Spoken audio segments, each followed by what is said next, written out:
So why would you want to upload your maps up into Soar?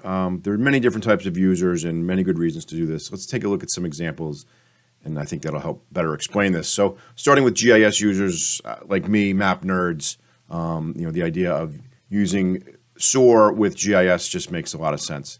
The idea that we can get all that stuff off of our hard drives. I probably have hundreds of maps that I've made over the years that sit on my hard drive that I publish or put somewhere or use for my own personal work or whatever, my professional work.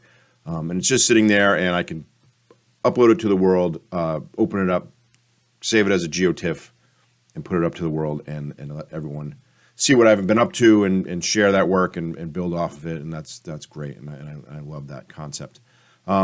Related to that, sort of the non-GIS users can benefit as well by doing your work and having your images, or maybe your Photoshop images or your satellite images or whatever it might be, your diagrams, and the ability to work with a GIS professional directly, easily, and discover GIS people that can work with you is great for both parties, for the people that have the mapping skills and those that need mapping skills can definitely work together. So, here's an example of that, right? So Harry, stranger here, is rocket enthusiast, expert, power user, has this Sentinel imagery of this Kennedy Space Center in Florida, right? And a lot of great data here. You could do a lot of work, and you could use the visual collaboration tools, but you could also make this into more of a presentation piece, and we've talked about that. Adding some labels, labeling the roads, adding property boundaries. Wetlands, whatever it might be. Lots of other data sets that you could layer into this in GIS and enhance what you've got going on here, right? Great image. Got a lot of potential uses. GIS can pull that off so that the two parties can work together. Academics, similar to me, I think academics tend to have a lot of work that they've done over the years that are sitting on their hard drives, and getting it out to the world would be fantastic. Here's a paper that I did, a poster thing that I did about flying my drone to analyze gypsy moths. And academic professors have a lot of these posters that they give at conferences, and they give it at the conference or they publish it in an academic journal.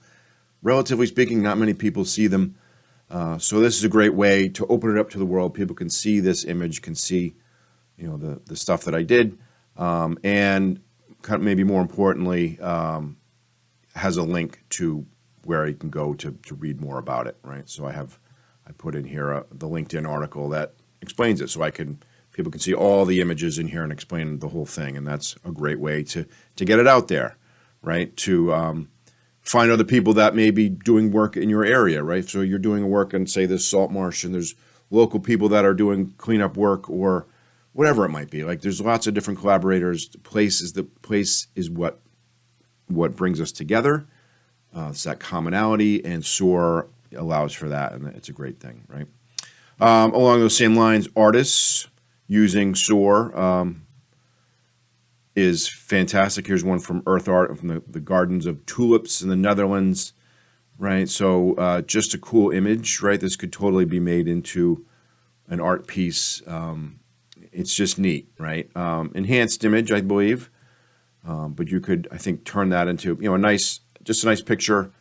I think it's cool that it's tied down to the earth. I think that makes it a little more special. And here's another one from Walter Zeisis about it's like a mosaic of agriculture plots, and really kind of cool on its own, like just interesting. Sentinel data, image color, was colored and played with a little bit, but put this on. This is just a nice mosaic image, but when you realize, oh wait, this is the actual Earth. Like, this is cool. This is data.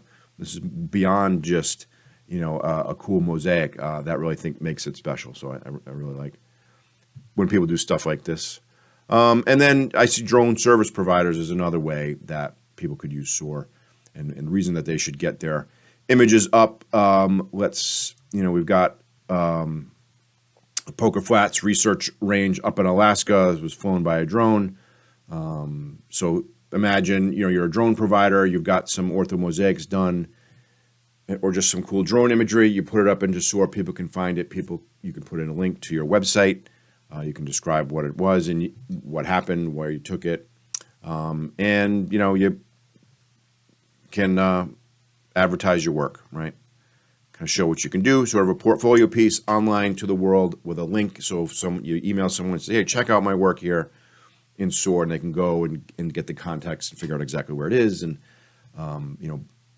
easily and seamlessly publish that work up there, and it's a great resource for you to get it online. So kind of the bottom line here is that, that ties all these projects together, is that exposure leads to collaboration. And I think that's the world we're heading towards, if we're not already there. And doing things and collaborating with more people just amplifies what you're doing, all the great work that you're doing, all the stuff you've created. Like, get it out there, show everyone, work with people, let them have it, share it. It can only help you.